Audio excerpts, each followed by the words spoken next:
ఇది మగవాళ్ళని మగోళ్ళు, ఆడవాళ్ళని ఆడోళ్ళు అని ఎందుకన్నారో తెలుసా? ఎందుకు? మగవాళ్ళకి జీవితంలో ఏదో ఒకటి సాధించాలని ఒక గోల్ అనేది ఉంటుంది, అందుకని మగోళ్ళు అంటారు. ఏం చెప్పావురా? అదే ఆడోళ్ళు అయితే ఎప్పుడు డోలు వాయించినట్టు వాగుతూ ఉంటారు, అందుకని ఆడోళ్ళు అన్నారు.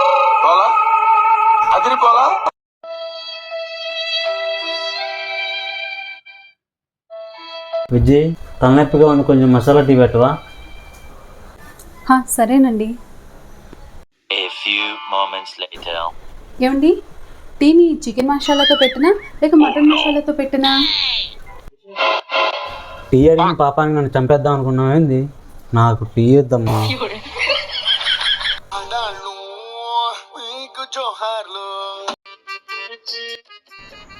ఏమండి, మటన్ కర్రీ ఎట్లా ఉంది? ఇది మటన్ కర్రీ అంటారా? దీంట్లో ఉప్పు లేదు, కారం లేదు, ఏమీ లేదు. దీని కుక్కలు కూడా తిను. అది వండింది నేను కాదు, మీ అమ్మ వండింది.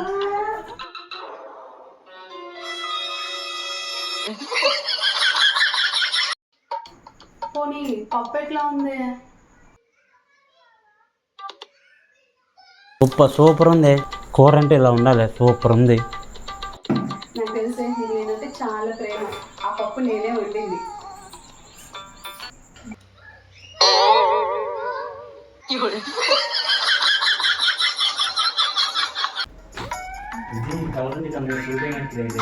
అబ్బదే నాకు ఏది సూటి కాదు. నీ ఉద్దేశం ఏంటి?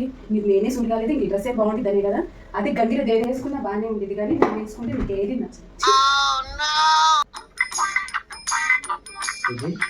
కొంచెం షుగర్ తగ్గినట్టుంది. తగ్గిద్ది. పెళ్ళే 6 ఏళ్ళు అయింది, నీ నాన్న మోజే తగ్గింది. ఏదో షుగర్ తగ్గదా? ఎంత రుచిగా పెట్టినా కూడా ఇంతే. పాట ఎంత బాగుందో. వింటా. పెళ్ళికి ముందు అమ్మ నాన్న మాట విన్నా, పెళ్ళైన తర్వాత నీ మాట, మీ అమ్మ మాట, మీ నాన్న మాట విన్నా. తర్వాత రేపు నీ పిల్లల మాట వింటా. ఏదో నీ పాట అంతా వినిపించు.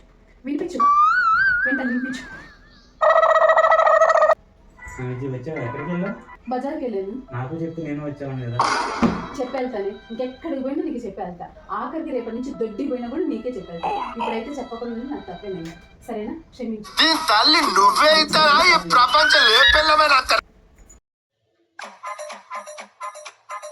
ఎక్స్క్యూజ్ మీ, కొంచెం చేయవేరా ప్లీజ్.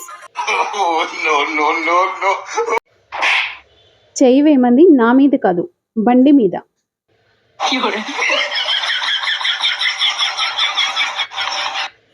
ఎందుకు పుడతారో కూడా తెలియదండి మనుషులు కొంతమంది. బేసిక్ సెన్స్ ఉండదు మనుషుల దగ్గర.